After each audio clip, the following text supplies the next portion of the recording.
भारतीय red cross संस्थेच्या बेळगाव शाखेच्या कार्यकारिणी समितीची निवडणूक 30 ऑक्टोबर रोजी बीम्स सभागृहात होणार असल्याची माहिती रेड क्रॉस संस्थेचे अनिल चावला यांनी दिली।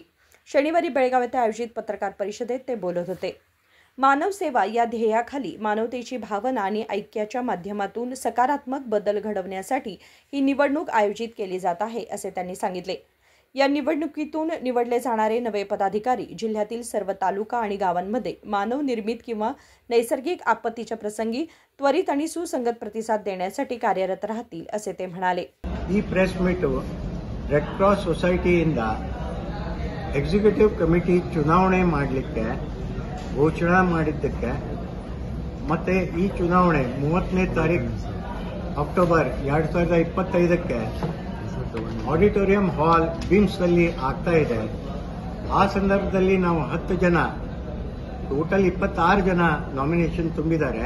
ಅದರಲ್ಲಿ ನಾವು 10 ಜನ ಈ ಪ್ರೆಸ್ ಕಾನ್ಫರೆನ್ಸ್ ಮಾಡ್ತಿದ್ದೀವಿ। ಇದರ ಉದ್ದೇಶ ಅಂದ್ರೆ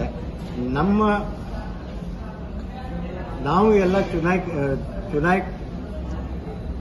ಚುನಾವದಲ್ಲಿ ಆಯ್ಕೆಯಾಗಿ ಬಂದ್ರೆ ನಮ್ಮ ಉದ್ದೇಶಗಳನ್ನು ಎಲ್ಲ ರೆಡ್ ಕ್ರಾಸ್ ಸೊಸೈಟಿ ಮೆಂಬರ್ಸ್ಗೆ ಈ ಬೆಳಗಾವಿ ಡಿಸ್ಟ್ರಿಕ್ಟ್ ಅಲ್ಲಿ ಇದ್ದ ರಹಿವಾಸಿಗಳಿಗೆ ತಿಳಿಸಬೇಕು ಅಂತ। ಅದಲ್ಲದೆ ಸಾಕಷ್ಟು ಬೆಳಗಾವಿ ಜಿಲ್ಲೆಯಲ್ಲಿ ಆಜೀವನ್ ಮೆಂಬರ್ಸ್ ಏನಿದ್ದಾರೆ ಅವರು ಎಲ್ಲರಿಗೂ ಈ ಚುನಾವಣೆ ಬಗ್ಗೆ ಮಾಹಿತಿ ಸಿಗಬೇಕಂತ ನಾವು ಈ ಪ್ರೆಸ್ ಕಾನ್ಫರೆನ್ಸ್ ಅರೇಂಜ್ ಮಾಡಿದ್ವಿ। ಈ ಪ್ರೆಸ್ ಕಾನ್ಫರೆನ್ಸ್ನಲ್ಲಿ ನಮ್ಮ ಉದ್ದೇಶ ಅಂತಂದ್ರೆ ನಾವು ಕೆಲವೊಂದು ಕಮಿಟ್ಮೆಂಟ್ಸ್ ಮತ್ತೆ ಇನಿಷಿಯೇಟಿವ್ ತಗೊಳ್ತಾ ಇದ್ದೀವಿ। ಅದರಲ್ಲಿ red cross society main aim ಇದ್ದಿದ್ದು disaster management and relief. Disaster ಯಾವುದೇ ಥರದ್ದು ನ್ಯಾಚುರಲ್ ಆರ್ ಮ್ಯಾನ್ ಮೇಡ್ ಅಂದರೆ ಯಾವುದೇ ಆಕ್ಸಿಡೆಂಟ್ ಆಯಿತು, ಎಲ್ಲೇ ಆಗಲಿ ಬೆಂಕಿ ಆಯಿತು, ಆ ಸಂದರ್ಭದಲ್ಲಿ ಜನರಿಗೆ ಯಾವುದೇ ಥರದ್ದು ಹೆಲ್ಪ್ ಬೇಕಾದರೆ ರೆಡ್ ಕ್ರಾಸ್ ಸೊಸೈಟಿ ಕಡೆಯಿಂದ ಆಪತ್ಕಾಲೀನ ಹೆಲ್ಪ್ ತಲುಪಿಸಬೇಕಂತ ನಮ್ಮ ಉದ್ದೇಶ। ಆಮೇಲೆ ಈ ಚುನಾವಣೆಯಲ್ಲಿ ನಾವು ಚುನಾಯಿಸಿ ಬಂದರೆ ಎಲ್ಲರೂ ರೆಡ್ ಕ್ರಾಸ್ ಸೊಸೈಟಿ ಆಜೀವನ್ ಮೆಂಬರ್ಸ್ಗಳಿಗೆ ನಾವು ನಮ್ಮ ಜೊತೆಯಲ್ಲಿ ಕರ್ಕೊಂಡು ಭದ್ರವಾಗಿ ದೊಡ್ಡ ಯೋಜನೆ ಮಾಡಿ ಚೆನ್ನಾಗಿ ಡೆವಲಪ್ಮೆಂಟ್ ಮಾಡಬೇಕಂತ ಉದ್ದೇಶ।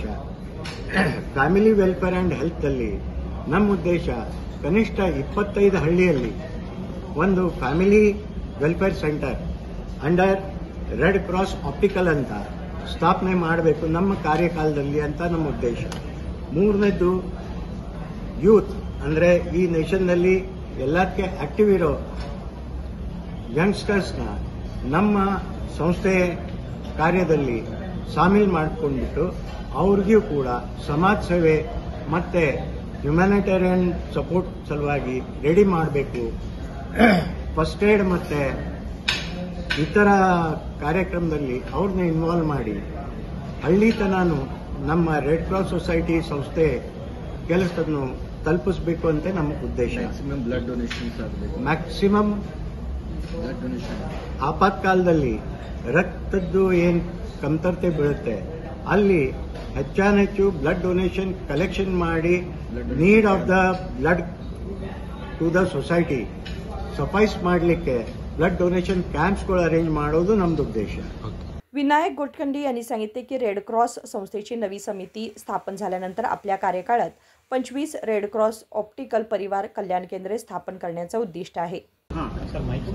ನಮ್ಮ ಬ್ರಾಂಚ್ ಇದ್ದು ಈ ಇಲೆಕ್ಷನ್ ನಲ್ಲಿ ಅಧ್ಯಕ್ಷರಾದಂತ ಇದಕ್ಕೆ ಅಧ್ಯಕ್ಷರು ಯಾರಂದ್ರೆ ಪ್ರೆಸಿಡೆಂಟ್ ಯಾರಂತಂದ್ರೆ ಡೆಪ್ಯೂಟಿ ಕಮಿಷನರ್ ಅವರು ಬೆಳಗಾವಿ ಅವರು ಅಧ್ಯಕ್ಷರಿರ್ತಾರೆ।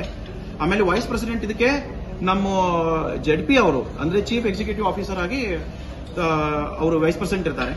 ಇದಕ್ಕೆ ಚೇರ್ಮನ್ ಅಂತಂದ್ರೆ ಜೆಡ್ಪಿ ಅವರು ಐಎಎಸ್ ಆಫೀಸರ್ ಇದು ಜಿಲ್ಲಾ ಇತರವರು ಅದಕ್ಕೆ ಚೇರ್ಮನ್ ಇರ್ತಾರೆ। ಇವರು ಎಲ್ಲರೂ ಸೇರಿ ಈ ಇಲೆಕ್ಷನ್ ಮಾಡೋ ಉದ್ದೇಶ ಏನಂತಂದ್ರೆ ಇಲ್ಲಿವರೆಗೆ ಏನು ರೆಡ್ ಕ್ರಾಸ್ ಸೊಸೈಟಿಯಲ್ಲಿ ಮೆಂಬರ್ಸ್ ಇದ್ರು 10 ಜನ ಏನು ಅವರು ಇದು ಬಾಡಿ ನಡೆಸ್ತಾ ಇದ್ರು, ಇಲ್ಲಿದೇನು ರೆಡ್ ಕ್ರಾಸ್ ಸೊಸೈಟಿ ನಡೆಸ್ತಾ ಇದ್ರು, ಅವ್ರಿಗೆ ನುಸ್ತಾ ಅವರು ಸಿಲೆಕ್ಷನ್ ಅಂದ್ರೆ ಅವ್ರಿಗೆ ನೀವು ಆಗಿ ಅಂತ ಹೇಳಿ ಜಸ್ಟ್ ಒಂದು ಸಿಲೆಕ್ಷನ್ ಪ್ರೊಸೆಸ್ ಒಂದಿತ್ತು। ಇವಾಗ ಏನಾಗಿದೆ, ಇದು ಏನು ಒಂದು DC ಅವರು ಆಗಲಿ, ಈಗ ZP ಅವರಾಗ್ಲಿ ಏನು ನಿರ್ಣಯಕ್ಕೆ ಬಂದ್ರಂತಂದ್ರೆ, ಇದು ಸಂಸ್ಥೆ ಏನು ಬೆಳಿಬೇಕಾಗಿತ್ತು ಇಲ್ಲಿವರೆಗೆ, ಇದ್ರ ಬಗ್ಗೆ ಏನು ಉದ್ದೇಶ ಇದೆ, ಈ ಉದ್ದೇಶ ಇಲ್ಲಿವರೆಗೆ ನೆರವೇರಿಲ್ಲ. ಇಲ್ಲಿವರೆಗೆ ಏನ್ ನೆರವೇಬೇಕಾಗಿತ್ತು ಅದನ್ನು ನೆರವೇರಿಲ್ಲ. ಅದಕ್ಕೆ ಇದು ಸಂಸ್ಥೆ ಬೆಳಿಬೇಕು, ಈ ಸಂಸ್ಥೆ ಉದ್ದೇಶ ಏನಿದೆ ಅಂತ ಜನರಿಗೆ ತಿಳಿಬೇಕು ಅಂತ ಹೇಳಿ, ಇದು ಯಾಕೆ ಬೆಳೆದಿಲ್ಲ ಅಂತ ಹೇಳಿ ಒಂದು ಜನರಲ್ ಬಾಡಿ ಮೀಟಿಂಗ್ ಅನ್ನು ಮಾಡ್ಕೊಂಡ್ಬಿಟ್ಟು ಅಲ್ಲಿ ಏನು ಚರ್ಚೆ ಆಯಿತು, ಎಷ್ಟು ಜನ ಇದ್ದಾರೆ, ಇದಕ್ಕೆ ಏನು ಉದ್ದೇಶ ಇದೆ ಅಂತ ಕೇಳಿದಾಗ ಈ ಮೀಟಿಂಗ್ ನಲ್ಲಿ ಈ ತರ ಇದೆ, ಈ ಸಿಲೆಕ್ಷನ್ ಆಗ್ತಾ ಇದೆ ಅಂತ ಸಂದರ್ಭದಲ್ಲಿ ಇದೇನು ನಿರ್ಣಯ ಬಂದ್ರಂತಂದ್ರೆ, ಇವರ ಅಧ್ಯಕ್ಷರು ನಮ್ಮ DC ಅವರು ಒಂದು ಇಲೆಕ್ಷನ್ ಮಾಡೋಣ, ಪ್ರೊಸೆಸ್ ಮಾಡೋಣ ಅಂತ ಹೇಳಿ ಹೊಸ ಜನರಿಗೆ ಒಂದು ಅವಕಾಶ ಕೊಡೋಣ ಅಂತ ಹೇಳಿ ಈ ಇಲೆಕ್ಷನ್ ಅನ್ನ ಅವ್ರು ಮಾಡ್ಲಿಕ್ಕೆ ಇದೊಂದು ನಿರ್ಣಯ ತಗೊಂಡು ಇದು ಪ್ರಕಟಣೆ ಮಾಡಿದ್ದು 8/10/2025 ಇದನ್ನು ಪ್ರಕಟಣೆ ಮಾಡಿದ್ರು. ಅದೇ ಪ್ರಕಾರ ಈ ಪ್ರಕಟಣೆ ಪ್ರಕಾರ ನಾವು ಒಂದು 26 ಜನ ಇದಕ್ಕೆ ನಾಮಿನೇಟ್ ಮಾಡಿದ್ದೀವಿ. 26 ಜನ ಇದಕ್ಕೆ ಇಲೆಕ್ಷನ್ ನಾವು ಆಡಬೇಕು ಅಂತ ಹೇಳಿ ನಾವು ಅಭ್ಯರ್ಥಿಗಳು ಇದು ಮಾಡಿದೀವಿ. ನಮ್ಮ ಆ 26 ಜನರಲ್ಲಿ ನಾವು 10 ಜನ ನಾವು ತಮಗೆ ಇದು ಕೊಡ್ತಾ ಇದ್ದೀವಿ, ಇದು ಮಾನವ ಸೇವಾ ಅಂತ ಹೇಳಿ ನಾವು ಇದು 10 ಜನ ಸೇರ್ಬಿಟ್ಟು ಇದೊಂದು ಪೆನಲ್ ಮಾಡ್ಕೊಂಡು ಬಿಟ್ಟು ಜನರಿಗೆ ಇದ್ರ ಬಗ್ಗೆ ಅವೇರ್ನೆಸ್ ಮಾಡಿ, तालुकाದಲ್ಲಿ ಇದರದ್ದು ಏನಿದೆ ಅಂತ ಹೇಳಿ ಸಂಸ್ಥಾ ಇದೆ ಅಂತ ಹೇಳಿ ನಾವು ಒಂದು ಅವೇರ್ನೆಸ್ ಮಾಡಬೇಕು. दर महिन्याच्या बैठकीत युवकांनी ज्युनियर रेड क्रॉस सदस्यांच्या सहभागाला विशेष प्राधान्य दिलं जाणार आहे, असंही त्यांनी सांगितलं. संकल्प शिंदे, KMM मराठी, बेळगाव.